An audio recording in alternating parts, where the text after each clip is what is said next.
रहमतुल्लाहि व बरकातुहू। इस वक्त रियादुल जन्नह में है और मेरे पीछे पैगम्बर आज़म की कब्र मुतहर नज़र आ रही है कि यहाँ रुकने नहीं दिया जा रहा है।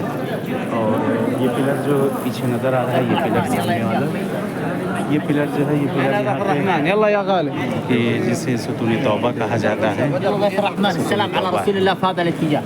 के खुदावंद आलम इंशाअल्लाह आपको तुम्हें नसीब करे आना इन सब जगहों पे। यहाँ पे देख सकते हैं आप लोग, ये सामने जनाब रसूल खुदा की कब्र मुतहर है और यहाँ मिंबर है, सामने मिंबर नज़र आ रहा है।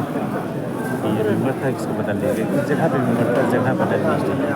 चलिए बहरहाल याद कर रहे हैं, दुआ कर रहे हैं। बहरहाल इस वीडियो को जितना हो सके आप लोग भी शेयर करिएगा और इंशाअल्लाह मैं भी आप लोग को जहाँ जहाँ जाऊँगा इंशाअल्लाह याद करना, अपनी दुआ में याद रखिएगा।